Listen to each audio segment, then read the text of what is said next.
उसे जो आइटम पसंद आया है उसकी कीमत 150 करोड़ है।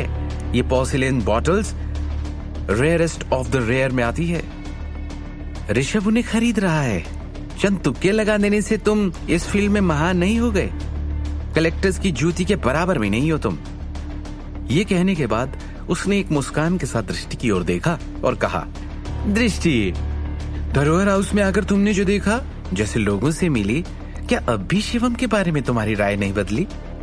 बुआ ने तुम्हें ऋषभ जैसे लड़के से मिलवाया, एक नया रिश्ता बनवाया है ना? उधर ऋषभ शिवम को छोड़ने को तैयार नहीं था। क्या हुआ? बातें बंद कर दी आपने। क्या आप इस खजाने को नहीं समझ सकते हैं? अभी तक तो सबके सामने बड़ा घमंड था आपको। अब क्या हुआ? दिखाने के लिए मुंह नहीं बचा। उसके भाव एकदम से क्रूर हो गए। कहां से बचेगा? अपनी पत्नी की कमाई खाने वाले आदमी। अरे तुम्हारी खुद की पहचान क्या है? शिवम ने ऋषभ को देखा। तुम्हारा पसंदीदा खजाना नकली है। उसके ये कहते ही पूरे हॉल में खामोशी छा गई। क्या कहा? मैंने जो पोर्सिलेन्स की एंटीक बॉटल्स खरीदी हैं वो नकली हैं? ऋषभ एक पल के लिए स्तब्ध रह गया। फिर वो हंसा, जैसे उसने कोई चुटकुला सुन लिया हो। लिसन्स, ये बॉटल्स मैंने खरीदी हैं। यहां मौजूद एक भी बड़े से बड़ा एक्सपर्ट ये नहीं कह सकता कि इनमें कुछ गड़बड़ है। लेकिन मैं सुनना चाहता हूं कि तुम्हें कैसे पता है कि ये नकली है? ऋषभ ने शिवम को ठंडे भाव से देखा। एक बात सुन लो, अगर तुम ये नहीं बता पाए तो तुम यहां सबके सामने माफी मांगोगे, और जब तक ऐसा नहीं करोगे तुम धरोहर हाउस से बाहर नहीं निकल पाओगे। ऋषभ ने धमकी दी। ध्रुव ने भी गुस्से और अहंकार से शिवम के सामने आकर कहा, अरे यहाँ इतने बड़े एक्सपर्ट्स मौजूद हैं, साफ सर मौजूद हैं, उनमें से किसी ने इन बॉटल्स में कमी नहीं निकाली। अरे तेरी हिम्मत कैसे हो गई? ऋषभ के सवाल का जवाब दे, वरना आज तू बाहर रेंगते हुए जाएगा।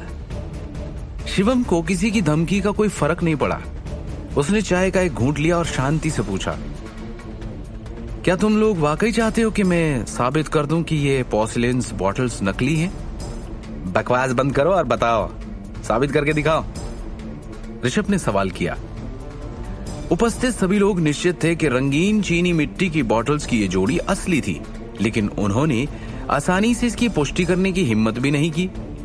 ऋषभ ने इससे पहले ही स्पष्ट रूप से देख लिया था, वरना वो उन्हें खरीदने के लिए एक बड़ी राशि खर्च नहीं करता। वो अब भी उन्हें दादा को गिफ्ट करना चाहता था। अरे शिवम कचरे का टुकड़ा है। उसने बेशर्मी से शेख ही बघारने और निर्दोष होने का नाटक करने का साहस किया। वो तमाचा खाने के लिए खुद से ही अपने गाल आगे क्यों कर रहा है?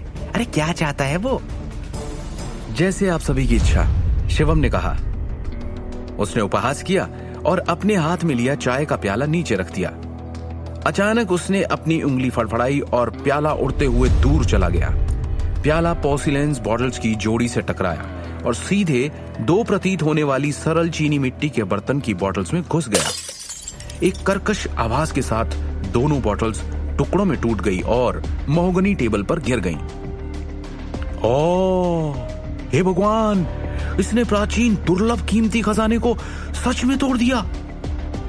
महोगनी टेबल पर चीनी मिट्टी के टूटे हुए टुकड़ों को देखकर वहां मौजूद सभी लोग स्तब्ध रह गए और घबराकर हाय तौबा करने लगे। पूरी जगह खामोशी छा गई। ये तुमने क्या किया कमीने? ऋषभ का चेहरा गुस्से से लाल हो गया था। उसकी आंखों में अंगारे उमड़ रहे थे। तुमने मेरा खजाना तोड़ने की हिम्मत कैसे की? अरे तुम्हारी खुद की तो औकात नहीं। तुमने... गुस्से के मारे ऋषभ के मुंह से शब्द तक नहीं निकल रहे थे। मरना चाहता है? तूने ऋषभ भाई के दादू का गिफ्ट तोड़ा, वो भी इतना कीमती? तेरी इतनी हिम्मत? चल माफी मांग ऋषभ भाई से, वरना पूरी दिल्ली में कुत्ते की तरह दौड़ा के मारूंगा तुझे। रोहन शिवम के ऊपर उंगली तान के चिल्लाया।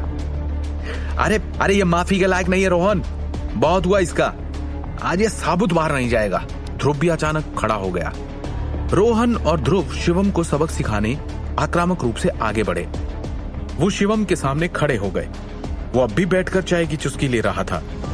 रोहन और ध्रुव ने उसके चेहरे पर अचानक अपनी मुट्ठियां घुमा दी और एक के बाद एक कम से कम 10 थप्पड़ों की आवाज सबके कानों में गूंज गई। आगे की कहानी जानने के लिए देखिए अगला एपिसोड सिर्फ पॉकेट एफएम के यूट्यूब चैनल पर और शिवम द हिडन वॉरियर के सारे एपिसोड्स को सुनने के लिए डिस्क्रिप्शन में दी लिंक से डाउनलोड करें पॉकेट एफएम ऐप।